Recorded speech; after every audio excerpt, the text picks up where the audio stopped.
नमस्कार दोस्तों, आपको रोहन क्लास में आपका स्वागत है। जैसे कि ये आपको ग्रुप डी के 18 तारीख 8वां महीना 2022 का फर्स्ट शिफ्ट का एक क्वेश्चन है। फर्स्ट शिफ्ट का क्वेश्चन जिस दिन ये यानी फर्स्ट शिफ्ट जिस दिन से ग्रुप डी का एग्ज़ाम शुरू हुआ था उस दिन का पहला सेट है।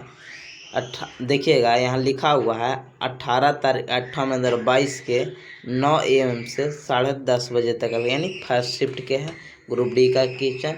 इसका हम करवा रहे हैं। इससे पहले आपको बता दें कि LP CB2 का भी हम करवा चुके हैं, LP CBT1 का भी करवा चुके हैं और टॉपिक भाई भी इंजीनियरिंग करा रहे हैं। अल्टरनेटिव में करवा रहे हैं, एक दिन LP CB2 और एक दिन ग्रुप डी। आप लोग प्रयास कीजिए कि देखिए और कमेंट में ज़रूर बताइए कोई दिक्कत हो रहा है। अब बताइएगा कैसा लगा, कमेंट जरूर कीजिएगा। चलते हैं पहला क्वेश्चन स्टार्ट करते हैं। देखिएगा तीसरा नंबर, ये देखिएगा, इसको तो आप समझ के बना लीजिएगा। तीसरा नंबर देखिए, विद्यालयों में यौन शिक्षा देने के महत्व। जिसे विद्यालय में दिया जाता है यौन शिक्षा, मतलब मासिक धर्म के बारे में, हमारे शरीर में परिवर्तन के बारे में दिया जाता है, उसको बारे में कह रहा है। उजागर कराने के वाला महत्व को उजागर मतलब बताने के लिए, मन इच्छुक बताने के लिए कुछ कारणों का उल्लेख नीचे दिया गया है। माने यौन शिक्षा दिया जाता है, उसका कुछ कारण नीचे दिया गया है। इनमें से गलत का चयन कीजिए। गलत का चयन करना है कि कौन सा यौन शिक्षा के लिए गलत है। पहला देखिएगा, गलत पूछना है, गलत बताना है। किशोरियों को यौन शोषण से बचाने में सहायक होगी। आप जानिएगा ये यौन शिक्षा के बारे में कि कैसे मासिक धर्म आती है, कितना दिन पर आते हैं, इससे आपको यौन शोषण से बच सकते हैं। बिल्कुल सही है। विभिन्न मिथकों और भ्रांतियों मतलब जिसे भ्रमित किया जाता है कि आपका मासिक धर्म आया हुआ है तो आप खाना नहीं बना सकते हैं, आप मंदिर नहीं जा सकते। ये सब भ्रमित को दूर करने के लिए तरह तरह के बातें हैं। बाल खुला नहीं रख सकते, ये सब भ्रमित किया जाता है। उसको आप यहाँ से शिक्षा से मतलब यौन शिक्षा से महत्व के लिए आप जान सकते हैं। बताया जाएगा कि ऐसे ही नहीं होता, ऐसे होता है, ज़रूर बताया जाएगा। भ्रमित आप नहीं होइएगा, ये भी सही है। तीसरा देखिएगा, अपने शरीर में होने वाले बदलाव के बारे में जानकर किशोरियाँ एक दूसरे को मजाक उड़ाते हैं। देखिएगा, ये तो उड़ाते हैं, आप जनरली देखेंगे तो आप सही मान देंगे, लेकिन इस सामाजिक व्यू से बिल्कुल गलत है। ऐसा नहीं होना चाहिए, यानी ऑप्शन नंबर 3 ही गलत है। आप देखिएगा तो ये नहीं सच्चे उड़ाता है, नहीं, एक गलत बात है। ये सामाजिक व्यू से नहीं है, आप लोग पर्सनल में इसको ले सकते हैं। यौनारंभ के दौरान होने वाली परिवर्तनों के बारे में जानेंगे बिल्कुल। यौन शिक्षा कितना दिन पर, जैसे 12 साल पर होता है या 12 साल से कब तक का रहता है, ये सब जानिएगा तो इस सब ज्ञान का परिवर्तन होगा। यौनारंभ परिवर्तन के बारे में, ज्ञान के बारे में जानकारी होगा। चलिएगा नेक्स्ट क्वेश्चन, ये तो आप नॉर्मल क्वेश्चन था। देखिएगा 13वां नंबर देखिए, 13वां नंबर देखिएगा, 13 नंबर देखिएगा, बहुत अच्छी क्वेश्चन है। अब देखिए, अब आया साइंस, अच्छा साइंस समझने वाला।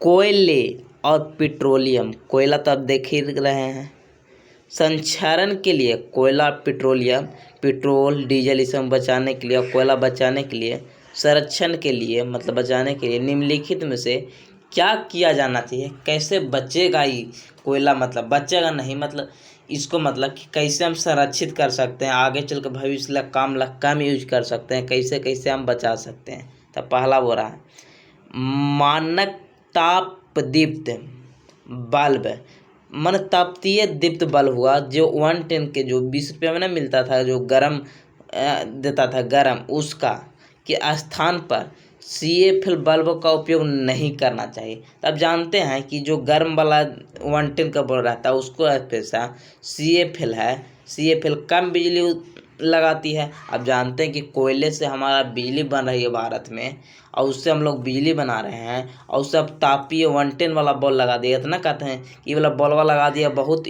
बहुत इसको में बाट है और ये बहुत बिजली खाएगा, आपको बिजली बिल बहुत आएगा आप बोलते हैं। और CFL का यूज कीजिएगा और CFL से अब आ गया है कुछ LED, तो इसको आप ऐसा CFL और CFL से अच्छा LED, तब बोल रहा है कि CFL बल्ब का उपयोग नहीं करना चाहिए, करना चाहिए, ये बिल्कुल गलत है, नहीं कीजिएगा, इससे तो ज़्यादा यूनिट खर्चा होगा, तो कोयला भी ज़्यादा खपत होगा क्योंकि आपका बिजली कोयले से ही बनती है।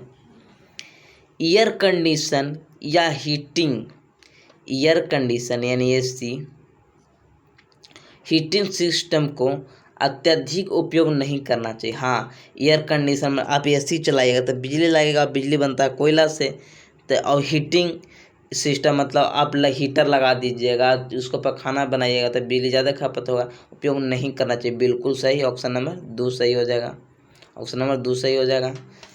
फिर तीसरा बोल रहा है सार्वजनिक परिवहन या कारपूल का उपयोग नहीं करना चाहिए। अब सार्वजनिक कीजिएगा, जिससे कोई बस जा रहा है उसके ऊपर 8 आदमी जाएगा, आया वो कहेगा नहीं हम टेम्पू से एक से जाएंगे या स्कूटर से अलग अलग जाएंगे, तो इसमें ज़्यादा खपत होगा पेट्रोल के, इससे आपको मतलब पेट्रोल ज़्यादा खपत होगा, तो ये गलत है। सार्वजनिक परिवहन का उपयोग नहीं करना चाहिए, करना चाहिए क्योंकि एक साथ 8 हो जाएगा और अलग अलग जाएगा तो ज़्यादा खपत होगा, यानी बिल्कुल गलत ही है।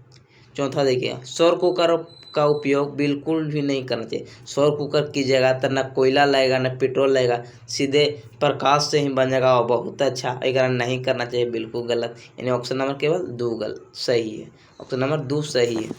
चलिए नेक्स्ट क्वेश्चन 13 के बाद देखिएगा 15 नंबर।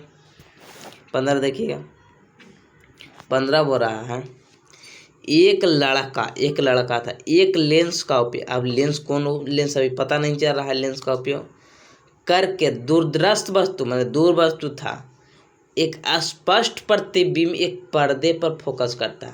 अब यहाँ पर आप समझिए, यहाँ पर एक स्पष्ट प्रतिबिंब एक पर्दे पर, तो स्पष्ट प्रतिबिंब किसको बनता है, उत्तल लेंस में बनता है, उत्तल लेंस में बनता है। लेंस की बात कर रहा था, लेंस तो आपको पता था, तब पता नहीं कि उत्तल आता है, लेकिन कहा स्पष्ट प्रतिबिंब पर्दे पर यानी वास्तविक बन रहा है तभी पर्दे पर उतार रहे हैं, यानी कन्फर्म हो गया कि उत्तल लेंस हो गया। अब इसको लगा दीजिए F1, ये हो गया F1 और ये हो गया 2F1 हो जाएगा, ये इन्फिनिटी हो जाएगा, ये F2 हो गया, ये यानी सेकेंड फोकस, ये 2F2 सेकेंड, इस C इसको भी ऐसे कहते हैं और इसको C कहते हैं, इन्फिनिटिव है।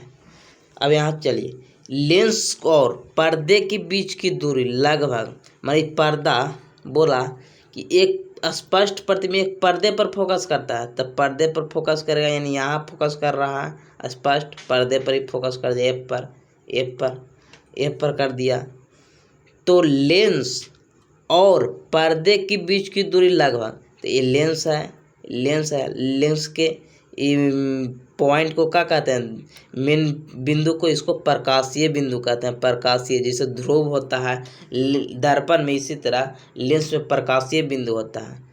तब पर्दे और लेंस के बीच की दूरी, लेंस ये है और पर्दे के बीच की दूरी, तो कितना F है, यानी F हो जाएगा, ऑप्शन नंबर 3 हो जाएगा।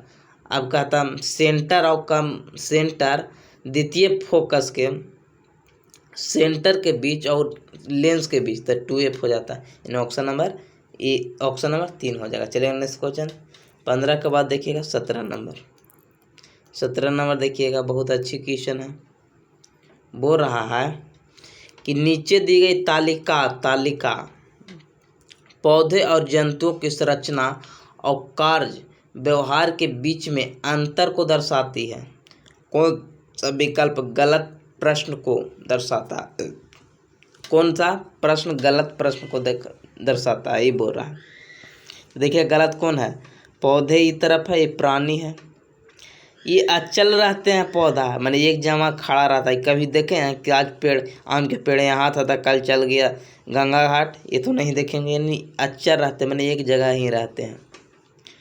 भोजन साथी, इसको में भोजन साथी और आश्रय के तलाश में भटकते हैं। प्राणी है ये है, आप हैं तो कल जाइएगा वहाँ पटना चल जाइएगा, कल चल जाइएगा आप बिहार से बाहर चल जाइएगा, तो ये आप भटकते रहते हैं प्राणी। बिल्कुल, प्राणी मतलब आप अपना समझिए। और पौधा, तो पौधा आप जान ही रहे हैं। अधिकांश उत्तक मृत होते हैं। आप जानते हैं कि पौधे में सबसे ज़्यादा अधिकांश मृत होती है, जैसे प्रेन काइमा हो गया, स्केल काइमा हो गया, कुलेन काइमा हो गया, ये सब अधिकांश मृत उत्तक होते हैं। बिल्कुल सही है। अधिकांश उत्तक जीवित होते हैं। जीवित होते नहीं हैं। आप कहिए कि हमारा में कौन ऐसा कि जीवित नहीं है, देखिएगा नाखून बाल ये सब तो उत्तके है, लेकिन आपका जीवित है नहीं है। ये अधिकांश तो है लेकिन कुछ नहीं है, तो ये भी सही है। कम ऊर्जा की आवश्यकता होती है। बिल्कुल, इसको में न चलना है न अच्छी होना है, मृदु तक है, तो कम के ऊर्जा की आवश्यकता होगी। इसका अधिक ऊर्जा की आवश्यकता होती है। जी बिल्कुल सही। इसमें केवल कुछ ही भाग बढ़ते हैं। देखिएगा, इसको में कुछ ही सब कोई बढ़ता है, तना जड़ सब चीज़ बढ़ते रहता है, लेकिन इसमें केवल कुछ ही भाग बढ़ते हैं। इसमें केवल कुछ ही भाग बढ़ते हैं। इसको में भी है केवल कुछ का बढ़ते हैं, और इसको में भी केवल ही कुछ ही भाग बढ़ते हैं। तो देखिए, इसको में तो सब चीज़ बढ़ता है, तो बिल्कुल डी गलत हो गया। और इसको में कुछ ही बढ़ते हैं और सीमित समय तक बढ़ते हैं। जिससे आपका हाइट 18 साल तक बढ़ेगा, उसके बाद नहीं बढ़ने वाला है। इसका सीमित समय तक बढ़ता है और कुछ ही समय तक बढ़ता है।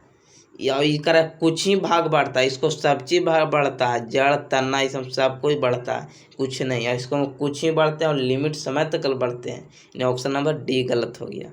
ऑप्शन नंबर डी गलत हो गया। चलिएगा नेक्स्ट क्वेश्चन 17 के बाद देखिएगा 20 नंबर। 20 नंबर आपको बता दें कि अगर एक भी ऐसा किताब अभी नहीं आया जिस ग्रुप डी का पूरा क्वेश्चन करवा, जो 3200 प्लस प्लेटफॉर्म का आया है, उसको हम देखिएगा ग्रुप डी का मात्र 30 सेट करवाया गया है, और 30 सेट के बाद ख़त्म कर दिया है। उसके बाद क्या किया है, ग्रुप डी के 2018 वाला डाल दिया है, एलपी के CBT1 वाला डाल दिया है, जेई वाला डाल दिया है, ऐसे डाल दिया है, मतलब मिला जुला कर डाल दिया है। वो किताब नहीं लीजिएगा। पौधे में अपशिष्ट उत्पाद के रूप में ऑक्सीजन कब और कैसे उत्सर्जित होती है? पौधे में अपशिष्ट उत्पादन के रूप में ऑक्सीजन कब होता है? तो आप जानते हैं, तो बोरा दिन के समय प्रकाश संश्लेषण से, दिन के समय श्वसन से। तो आप जानते हैं कि H2 यानी C6 यानी कब ये अच्छी करता है, CO2 प्लस H2O जब क्लोरोफिल की उपस्थिति में प्रकाश संश्लेषण करता है तो कब प्राप्त होता है, C6H12O6 प्लस O2 प्लस ऊर्जा प्राप्त होता है। तो कब ऑक्सीजन गैस कब होता है? तो प्रकाश संश्लेषण कब होगा? दिन के समय, यानी दिन के समय कब? प्रकाश संश्लेषण के द्वारा। ऑप्शन नंबर ये हो जाएगा। चलेगा, तो Kochi glucose plus oxygen plus ऊर्जा। कहता है कि उत्पाद में क्या होता है, उत्पाद में मतलब उप उत्पाद का होता है पौधा के, O2 ऑक्सीजन होता है, और अवशिष्ट भी कहेगा तो O2 होगा। चलेगा नेक्स्ट क्वेश्चन 20 के बाद देखिएगा 24 नंबर देखिएगा बहुत अच्छी क्वेश्चन, इसको समझिएगा। AC जनरेटर किस सिद्धांत पर कार्य करता है? ये कहा जनरेटर आप जानते हैं कि एक फ्लेम के बायां हाथ होता है, एक फ्लेम के दायां नियम। एक बायां फ्लेम के होता है और एक दायां नियम होता है। आप जानते हैं फ्लेम के, तब बायां से आप कुछ चीज़ चालू कीजिएगा, दायां से आप जनरेटर चालू कर देंगे, तो जनरेटर के लिए दायां नियम फ्लेमिंग के, और मोटर के लिए, मोटर तो बायां से चालू कर देंगे, तो मोटर के फ्लेमिंग के बायां नियम पर आधारित है। ये तो पहला क्वेश्चन हो गया। अब कहता है जेब सुनिए, AC जनरेटर किस सिद्धांत पर कार्य करता है? विद्युत धारा के तापीय प्रभाव पर। विद्युत धारा के तापीय प्रभाव पर कौन करता है? हीटर करता है। यानी विद्युत धारा यानी लाइन देंगे तो ताप उत्पन्न होगा। विद्युत धारा का तापीय प्रभाव मतलब विद्युत धारा यानी लाइन देंगे तो ताप होगा। तो कोची में, हीटर में, आयरन में ये सब में हो जाएगा। फ्यूज में भी आप धारा दीजिएगा तो तापीय में परिवर्तन हो जाएगा। पूछता है कि फ्यूज किस पर आधारित होता है, तापीय प्रभाव पर होता है। फिर दूसरा विद्युत चुम्बक। विद्युत चुम्बक और विद्युत चुम्बकीय प्रेरण दोनों अलग है। तो कहिए कैसे ये तो ऑप्शन नंबर सी हो जाएगा। एसी जनरेटर किस सिद्धांत पर कहता है, विद्युत चुम्बकीय प्रेरण पर। कैसे विद्युत चुम्बक में अंतर का है, देखिएगा का अंतर है कि विद्युत चुम्बक जब किसी हम चालक में धारा प्रभावित करते हैं तो एक क्षेत्र उत्पन्न होती है, उससे चुंबकीय क्षेत्र कहते हैं, यानी विद्युत चुम्बक तो हो गया। और विद्युत चुम्बकीय प्रेरण किसको कहेंगे, जब हम कुंडली और चुंबक के बीच, एक कुंडली हो गया और कुंडली के ऊपर देखते हैं कि चुंबक रहता है ऊपर। आप मोटर देखे, जनरेटर देखे होंगे तो ऊपर कुंडली बीच में घूमता है, जनरेटर और चालू कीजिएगा आप तो, और उसके बाद चुंबक रहता है। तो कुंडली और चुंबक के बीच जब खिंचाव उत्पन्न होती है तब विद्युत चुम्बकीय प्रेरण कहते हैं। यानी जब चुंबक और कुंडली के बीच हो तो विद्युत चुम्बकीय प्रेरण, और जब किसी चालक में चुंबकीय क्षेत्र उत्पन्न हो तो इसको विद्युत चुम्बकीय कहेंगे। यानी ऑप्शन नंबर यहाँ सी हो जाएगा। समझे आप ना। तो इसको में क्या होता है, कुंडली होता है और चुंबक होता है, तब विद्युत चुम्बकीय प्रेरण के सिद्धांत पर हुआ। चलिएगा नेक्स्ट क्वेश्चन 24 के बाद 31 नंबर देखिएगा।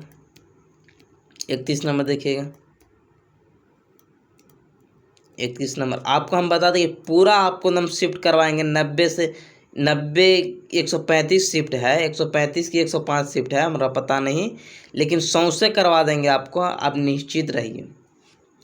बोलेगा दो माध्यमों को पृथक करने वाले इंटरफेस पर आपतित एक प्रकाश की किरण मार्ग नीचे के दर्शाया गया है। दो माध्यम है, एक माध्यम है, दो माध्यम है। तो माध्यम बी के सापेक्ष ए का, तो सापेक्ष जिसको कहे ना उसको आप नीचे रख लीजिए।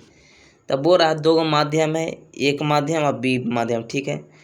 बी के सापेक्ष वर्तनांक निकाला था, बी के सापेक्ष, तो बी कितना है, तो बी नीचे हो जाएगा साइन कितना 30 डिग्री। म्यू बराबर साइन आई बटा आर होता है, तब म्यू हो गया साइन 30 और ऊपर कितना हो जाएगा साइन 45 हो जाएगा 45। जब सापेक्ष का है बी के सापेक्ष, घोड़ा का सापेक्ष, तो घोड़ा नीचे, हाथी के सापेक्ष कहता है हाथी नीचे, तो बी के सापेक्ष कहता है बी नीचे, उसके बाद ऊपर जो बचेगा सो ऊपर है। तब लगा दीजिए साइन 45 के मान 1/√2 और साइन के कितना 1/2। तब इसको कर दीजिए, ऊपर हो जाएगा 2 और 2 में 2 को रूट होगा ना, तो एक रूट से एक रूट खत्म, यानी √2 हो जाएगा। अब तनांक कितना हो जाएगा √2 हो जाएगा। ऑप्शन नंबर बी हो जाएगा। चलेगा नेक्स्ट क्वेश्चन 31 के बाद देखिए 32 नंबर देखिएगा। 32 देखिएगा, एकदम दिल थाम के देखिएगा, अगर आपको थोड़ा सा मिस्टेक होगा तब इसको मामला गड़बड़ा दीजिएगा। देखिएगा वो रहा है निम्नलिखित में से कौन सा कथन सत्य है। ये तो खाली कह दिया, अब उसके बाद 4 क्वेश्चन एक ही में, ये कह दिया, उसके बाद उसको कोई ज़रूरत नहीं था। तब बोल रहा किसी लेंस के लिए पहला फोकस, ये लेंस मान लीजिए ले लेते हैं, लेंस ये उत्तल लेंस ले लिए, f1 हो गया, f1 इधर होता है, 2f1 हो गया, इन्फिनिटी हो गया, 2f2 हो जाएगा और 2f2 हो जाएगा। अब कह रहा है देखिएगा किसी लेंस के लिए पहला मुख्य फोकस उस वस्तु की स्थिति है। तो आप जानते हैं कि जब वस्तु अनंत पर हो तो वस्तु F पर बनेगा, यानी 1 नंबर यहाँ हो जाएगा, आप दर्शा दे रहे हैं। फिर देखिएगा जब वस्तु F अनंत और F के बीच यानी 2 नंबर हो तो 2f2 और 2f2 के बीच में होगा। जब 2f1 पर हो 3 पर तो 2f3 पर बनेगा, 2f2 पर बनेगा। जब इसको बीच में हो f1 और 2f1 और 2f के यानी 4 नंबर यहाँ हो तो 4 यहाँ होगा, एक बढ़ा ले चल जाइए, ये 5 यहाँ है तो 5 यहाँ आ जाएगा इन्फिनिटी के पास। तब बोल रहा है यहाँ पढ़िए देखिएगा, बोल रहा है किसी लेंस के लिए पहला मुख्य फोकस उस वस्तु की स्थिति है। पहला मुख्य फोकस कौन है? ये है मुख्य फोकस पहला यानी पाँचवा नंबर के उस वस्तु की स्थिति है जिसका प्रतिबिंब अनंत पर है। तब पाँचवा नंबर कहाँ है? यहाँ इन्फिनिटी पर बना है। बिल्कुल सही है कि जिस वस्तु स्थिति है एफ पर, उसका प्रतिबिंब कहाँ है? अनंत पर। बिल्कुल सही, ऑप्शन नंबर ए सही हो गया। दूसरा देखिएगा, किसी लेंस के लिए लेंस है पहला मुख्य फोकस उस वस्तु की स्थिति है जिसका प्रतिबिंब फोकस दूरी की दोगुनी है। तब फोकस दूरी की दोगुना यानी सी पर है, नहीं, चल गया बोड़ा में। तीसरा देखिए, किसी लेंस के लिए दूसरा मुख्य फोकस कौन है? दूसरा मुख्य फोकस ये है।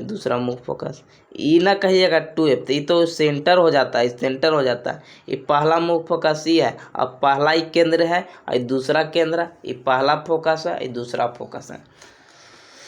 के लिए दूसरा मुख्य फोकस उस वास्तविक प्रतिबिंब की स्थिति है, जिसका वस्तु अनंत पर है। तो एक नंबर कहाँ है? अनंत पर है, उसका एफ पर है। बिल्कुल सही। चौथा देखिए, किसी लेंस के लिए दूसरा मुख्य फोकस उस वस्तु की थी। देखिए ना, दूसरा मुख्य वस्तु की स्थिति है और प्रतिबिंब कर रहा है दोगुना पर। यहाँ कभी वस्तु रहता अब देखे हैं? नहीं, तो ये इसी गलत हो गया, यानी चौथा गलत हो गया। केवल 1 और 3 सही होगा, ऑप्शन नंबर बी हो जाएगा। चलिएगा नेक्स्ट क्वेश्चन 32 के बाद देखिएगा 33 नंबर देखिएगा, निम्नलिखित में से कौन सा कथन सही है? चुंबकीय क्षेत्र की प्रबलता क्षण चुंबक के केंद्र में सर्वाधिक होता है। तो देखिए, क्षण चुंबक हो गया, इसका नॉर्थ पोल एक साउथ। तो आप जानते हैं कि चुंबकीय क्षेत्र रेखाएं नॉर्थ से चलती है और साउथ में बाहर जाती है और अंदर साउथ से नॉर्थ में आती है। अब इसका चुंबकीय प्रबलता ध्रुव पर होता है सबसे ज़्यादा और बीच में न के बराबर यानी कमज़ोर होता है, यानी प्रबल नहीं, न के बराबर होती है। तो कहाँ सर्वाधिक प्रबल होता है? चुंबकीय क्षेत्र की प्रबलता क्षण चुंबक के केंद्र में सर्वाधिक नहीं, ये ध्रुव पर सर्वाधिक होता है, ध्रुव पर। बिल्कुल गलत हो गया। दूसरा देखिए, कोई भी दो चुंबकीय रेखाएं प्रतिच्छेद नहीं करती, एक वक्र पथ का निर्माण करता है। चुंबकीय क्षेत्र एक वक्र पथ का निर्माण करता है, नॉर्थ से साउथ जाता है और वक्र पथ पर एक दूसरे को नहीं काटते। बिल्कुल सही। चुंबकीय बल रेखाएं एक बंद वक्र का प्रयोग करता है, यानी निर्मित करता है। तभी ना बताएं, एक वक्र का निर्माण करता है यानी घेरा हुआ, और कभी एक दूसरे को नहीं काटता है, यानी ऑप्शन नंबर 2 हो जाएगा। 2 और 3 हो जाएगा। चलिएगा नेक्स्ट क्वेश्चन। और आपको बता दें कि चुंबकीय क्षेत्र जब हम संख्या बढ़ाते हैं, यानी अच्छी कोची इसको मतलब आप कुंडली की संख्या बढ़ाइएगा, धारा बढ़ाइएगा, तो चुंबकीय क्षेत्र बढ़ जाएगा। चलिए नेक्स्ट क्वेश्चन 33 के बाद देखिएगा 35 नंबर। आप पर डे बनते रहिए, आपको मात्र 90 दिन में आपको पूरा ख़त्म करवा देंगे। 90 से कितना दिन लगेगा? लगता है 4 सेट बच रहा है LPCB2 का, उसके बाद यही चलेगा खाली। एक वस्तु को एक अवतल लेंस के मुख्य फोकस पर रखा जाए, तो इनमें से कौन सा विकल्प निम्नलिखित से लक्ष्य है? देखिएगा, ये कौन सा कह रहा है? अवतल लेंस कह रहा है। अवतल लेंस कह रहा है, तो आप जानते हैं कि इसको कहीं रखिए, आभासी बनेगा। अब वस्तु से छोटा बनेगा, तो कौन सा? आभासी अत्यधिक छोटा हो जाएगा। ये आपको कुछ बनाने की ज़रूरत था। हमेशा जिसे इसका कोची होता है, अवतल लेंस और उत्तल दर्पण दोनों का सेम प्रोसेस है, और उत्तल लेंस और अवतल दर्पण ये दोनों का सेम प्रॉपर्टी होता है। चलिएगा नेक्स्ट क्वेश्चन 35 के बाद देखिएगा 45 नंबर देखिएगा 45 देखिएगा, बहुत अच्छी क्वेश्चन। कुछ नहीं है, आपको कह दिया है ब्लीचिंग पाउडर बनाने के लिए सही रासायनिक प्रक्रिया को पहचान कीजिए। तो देखिएगा, ब्लीचिंग पाउडर बनाना है, आपको कह रहा है कि आम बनाइए, आम लाइए, तो आम रहेगा तब ना आम लाइएगा, और आम दिखाई देगा ना, आप आपको कहा कोई कि आम लाइए, तो आम लाइएगा आप तो दिखाई देगा ना, तो देगा तो चलेगा। अब बन गया, इसको कुछ नहीं, रिएक्शन को है ये नहीं। ठीक है, ब्लीचिंग पाउडर बनाने में शामिल है, तो ब्लीचिंग पाउडर बनना चाहिए, तो देखिएगा ना, इसको में बन रहा है ब्लीचिंग पाउडर, नहीं। इसको में देखिए ब्लीचिंग पाउडर बन रहा है, नहीं। इसको में बन रहा है, नहीं। कौन में बन रहा है? ऑप्शन नंबर पहले के में बन रहा है। रिएक्शन की याद की जरूरत नहीं, आप जान लीजिए कि जब जब कैल्शियम हाइड्रोक्साइड को क्लोरीन के साथ अभिक्रिया कराते हैं तो ब्लीचिंग पाउडर प्लस H2O बनता है। और जब नमक और जल और CO2 कार्बन डाइऑक्साइड अमोनिया को जब रिएक्शन करवाते हैं तो ammonium chloride plus baking soda बनते, ये भी याद रखिएगा। ये रिएक्शन है, लेकिन इसको मैं आपको रिएक्शन ही नहीं था कहा था, रिएक्शन पूछा था, कहाँ रिएक्शन था। आप कहिएगा आम खाइएगा तो आम ना दिखाइएगा, आम लाइएगा तब ना दिखाइएगा। तो ये देखिए आम एक युग में है। चलिए नेक्स्ट क्वेश्चन 45 के बाद देखिएगा 57 नंबर। ये नहीं हुआ कि आप ऐसी मार दीजिएगा, रिएक्शन यहाँ देल था शॉर्ट में जेल चलता ना, तो रिएक्शन आता ना CO सब में, तो आप गड़बड़ा जाते हैं, इस चलते रिएक्शन भी याद रखिएगा। उसके बाद 57 देखिएगा, 57 देखिए बहुत अच्छी क्वेश्चन। इसके बाद पिक्चर वाला क्वेश्चन आ गया, अब कुछ नहीं है। कौन सी आकृति फ्लोएम में भोजन की गति को निरूपित करता है? फ्लोएम क्या करता है? भोजन पहुंचाता है। तो आप जानते हैं कि भोजन द्विदिशीय होती है, मतलब ऊपर नीचे सब जगह जाता है, पत्ता में भी जाता है, जड़ में भी जाता है। लेकिन यहाँ जाइलम होता है, जाइलम केवल यहाँ से जड़ से जल ले जाता है, उसके बाद केनहू नहीं। तो अब दिखाइए, अब देखते हैं। तो द्विदिशीय, अब कहाँ खाना बनता है? आप जानते हैं कि पत्ती में बनता है, तो पत्ती से शुरू होना चाहिए। तो देखिएगा पहला ऑप्शन देखिएगा, देखिए देख रहे हैं इसको, यहाँ से बन रहा है खाना, पत्ता से बन रहा है, देख रहे हैं पत्ता से बन रहा है। ये देखिएगा, ये एरो देख रहे होंगे, आपको दिखाई दे रहा होगा, देखिएगा। अगर ना हो तो 360 पर कर लीजिएगा, दिखाई देगा। देखिएगा ये लाल दिया हुआ हमको बना देते हैं, ये लाल दिया हुआ है, ये लाल ऐसे भोजन बना के दे रहा है, नीचे में है, नीचे में है। तो देख रहे हैं ये सब नीचे में ले जा रहा है, और ऊपरे के ले जाएगा, ऊपरे के ले जाएगा। तो ये एक दिशीय हो गया, ये गलत हो गया। दूसरा देखिए, ये नीचे से ले जा रहा है, भाई देखिए ये ऊपरे बनता है, पत्ती में बनता था, नीचे से कैसे जाएगा? आप खाते हैं मुंह में, तो पीछे से कहीं से खा लगिएगा, ये हो ही नहीं सकता है, ये भी गलत हो गया, नीचे से खा रहा है। चलिएगा इसको देखिएगा, चौथा नंबर देखिएगा, देख रहे हैं ये ऊपरा ही बना, ऊपरा ही निकल जा रहा है, नीचे कौन लाएगा? नीचे जड़ के पास के लाएगा, यानी ये भी गलत हो गया। चौथा देखिए, अब चौथा देख लीजिए, आप देख रहे हैं यहाँ से बना रहा है, यहाँ भी बना रहा है, और देखिएगा इधर से बनाया, इधर से ये पत्ता बनाया, इसे बनाया, तो कुछ ऊपरे में गया, कुछ ऊपरे में खाना बना के ले गया। ये दोनों नहीं बना रहा था, छोटा ईसन दोनों नहीं बना रहा था, तो इसको ले गया, ले भाई तू खा ले, यहाँ भी दिया। देखिएगा नीचे भी पहुँचाए, नीचे भी जड़ तक पहुँचाए, यानी ऑप्शन नंबर कौन द्विदिशीय कौन हो गया? ऑप्शन नंबर सी हो जाएगा, ऑप्शन नंबर सी दिया हुआ। देखिएगा अभी यहाँ पर देख लीजिएगा दोनों पट्टी है, बस कुछ नहीं था, आप समझिए ना, बस कुछ याद नहीं करना। आपको एक फायदा हुआ है ऐसा क्वेश्चन पूछने से, याद करने की ख़त्म हो गया। आप कहते हैं याद नहीं होता, याद नहीं करना, आप समझना है। एक अच्छा है कि आप बहुत सा क्वेश्चन रख सकते हैं अपना दिमाग में समझ के। निम्नलिखित में से क्या पारिस्थितिक तंत्र का एक जैविक घटक नहीं है? जैविक घटक मतलब सड़ने गलने वाला नहीं है, जैविक मतलब जान हो, घटक जैसा घटक जिसका में जान नहीं है, जैविक घटक नहीं है मतलब जान नहीं है। तो कौन नहीं है? पुष्प में, फूल में हो करता है, कीट में होता है, मेढक में, मिट्टी में होता है, मिट्टी में नहीं होता है, वायु में नहीं होता है, ये समय नहीं होता है। चलिए नेक्स्ट क्वेश्चन 58 के बाद देखिएगा 60 नंबर देखिएगा। थोड़ा सा आपको मैं इसको थ्योरी देंगे, देखिएगा 60 नंबर। एक होता है ऑक्सीकरण, एक होता है अपचयन। ऑक्सीकरण में इसको आप अपचायक कहते हैं, अपचायक भी कहते हैं, इसको उपचायक भी कहते हैं, सॉरी उप उपचयन कहते हैं, उपचयन कहते हैं। और इसको है उपचायक कहते हैं, उपचायक कहते हैं। दोनों सबसे अच्छा आप इंग्लिश देख लीजिएगा, इसको ऑक्सीडेशन कहेगा और इसको रिडक्शन कहेगा, रिडक्शन कहेगा। तो देखिएगा, इसको में ऑक्सीकरण में ऑक्सीजन का जुटना और हाइड्रोजन का हटना होता है, और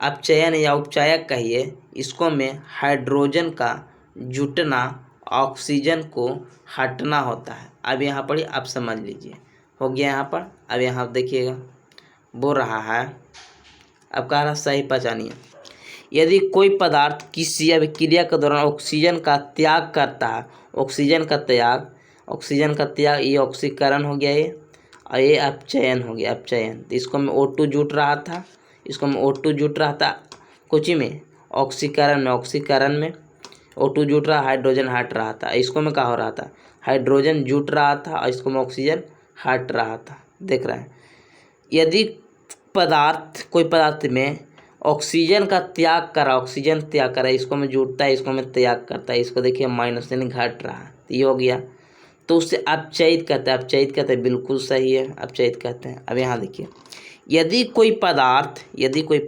किसी अभिक्रिया के दौरान हाइड्रोजन ग्रहण करता है, हाइड्रोजन इसको में कहा जुट रहा, तो इसको भी अपचयित अभिक्रिया कहते हैं। यानी ऑप्शन नंबर कौन हो जाएगा, 3, दोनों सही, ऑप्शन नंबर 3 दोनों कथन सत्य है। चलिएगा नेक्स्ट क्वेश्चन 60 के बाद देखिएगा 61 नंबर देखिएगा, निम्नलिखित में किसके द्वारा प्रजनन के बीजाणुओं द्वारा उपयोग किया जाता है। ये फर्न है, फर्न में बीजाणुओं द्वारा होता है। अमीबा में द्विविखंडन होता है। आम के कायिक प्रबंधक करते हैं, यानी कलम लगाते हैं। ईस्ट में क्या होता है, मुकुलन होता है। मुकुलनाव किसको में होता है, हाइड्रा में होता है। एक होता है पुंजनन किसको में होता है, और पुंजनन किसको में होता है बताइए, इसको पुंजनन किसको में होगा, ये हो जाएगा प्लेनेरिया में हो जाएगा, प्लेनेरिया में रीजनरेशन होता है, और प्लाज्मोडियम में बहुविखंडन होता है। चलिए नेक्स्ट क्वेश्चन 61 के बाद देखिएगा 68 नंबर देखिएगा, 68 का है तेरी के 68 नहीं 65 नंबर है, सॉरी 65 नंबर देखिएगा, डोमिनेयर के ट्रिक नियम दिया गया। ट्रिक नियम किसका दिया था, विचार की और सही उत्तर का पाएं। डोमिनेयर ट्रिक नियम दिया था, बोला था कि पहला और तीसरा के जोड़ेंगे तो दूसरा के द्रव्यमान के बराबर होगा, बिल्कुल दिया था। अब जानते हैं कि लिथियम यानी 3 7, सोडियम कितना 11 23, और सोडियम और पोटेशियम कितना 19 39, जब दोनों के जोड़ेंगे पहला और तीसरा को, तो बीच के द्रव्यमान के औसत के बराबर होगा, बिल्कुल दिया था। ये किसने, डुबिनेर ने दिया था, बिल्कुल सही। डुबिनेर ने विभिन्न गुणों वाला तत्वों को व्यवस्थित किया था, नहीं द्रव्यमान के अनुसार व्यवस्थित किया था, बिल्कुल गलत हो गया, गुण पर नहीं किया था। ऑप्शन नंबर ये हो जाएगा, एक केवल एक सही। चलिए नेक्स्ट क्वेश्चन 65 के बाद देखिएगा 69 नंबर देखिएगा। देखिए, अगर इसको मैं आपको हम लिखवा देंगे तो आप स्क्रीनशॉट ले लीजिए, क्योंकि बहुत बार आपको एक काम देगा, पूरा ग्रुप डी नहीं ख़त्म होगा तब तक एक कंसेप्ट नहीं ख़त्म होगा, और बहुत सारा क्वेश्चन बन जाएगा, इसको आप रखिएगा याद तक। देखिएगा, कौन सा स्वादिक अभिक्रियाशील है, तो सबसे ज़्यादा अभिक्रियाशील पोटेशियम होता है, उसके बाद सोडियम होता है, उसके बाद कैल्शियम होता है, उसके बाद मैग्नीशियम होता है, उसके बाद एल्युमिनियम होता है, उसके बाद जिंक होता है, उसके बाद Fe होता है, उसके बाद Pb होता है, उसके बाद H होता है, उसके बाद कॉपर होता है, उसके बाद Hg होता है, उसके बाद Ag होता है, उसके बाद सोना होता है, उसके बाद प्लेटिनम। अब कम से कम यहाँ तक याद रखिए, कॉपर तक कम से कम कितना हो गया, 1 2 3 4 5 6 7 8 9 10 11 तक, 11 को आप याद रखिए, हमेशा आपको काम देगा। या स्क्रीनशॉट ले लीजिए, आपको बताते हैं। Potassium, sodium, calcium, magnesium, aluminium, zinc, Fe मैंने लोहा, Pb सीसा, हाइड्रोजन, कॉपर, उसके बाद पारा, उसके बाद चांदी, उसके बाद सोना, उसके बाद प्लेटिनम। पूछेगा सबसे ज़्यादा क्रिया कौन करेगा? पोटेशियम है ये ना ऑप्शन में, सोडियम नहीं है, कैल्शियम है तो ऑप्शन में कैल्शियम होता है। कैल्शियम नहीं रहता तो मैग्नीशियम होता है। ये आप स्क्रीनशॉट ले लीजिए क्योंकि पूरा ग्रुप डी में इसका यूज होगा। चलिए नेक्स्ट क्वेश्चन 69 के बाद देखिएगा। 69 के बाद देखिएगा 71 नंबर। 71 नंबर देखिएगा। 71 नंबर का है सम्मिलित करना। तो अब बता दीजिए, लाल को भी क्या करता है? एक प्राकृतिक सूचक है। लाल को भी हो गया, हल्दी हो गया, ये सब प्राकृतिक सूचक है। ये सब भी है, लेकिन प्राकृतिक आम क्षार सूचक है कौन?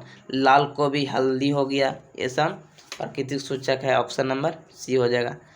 ये भी तो प्रकृति है प्याज लौंग, लेकिन ये सब घ्राण सूचक है। ओकरो में घ्राण सूचक मतलब सूंघ के बता सकते हैं। और मिथाइल और आम्ल क्षार के बताता है। आम्ल में कैसा होता है? लाल होता है। आम्ल में मिथाइल ऑरेंज लाल हो जाता है। और क्षार में क्या होता है? क्षार में पीला देता है। ये मिथाइल ऑरेंज का नियम है।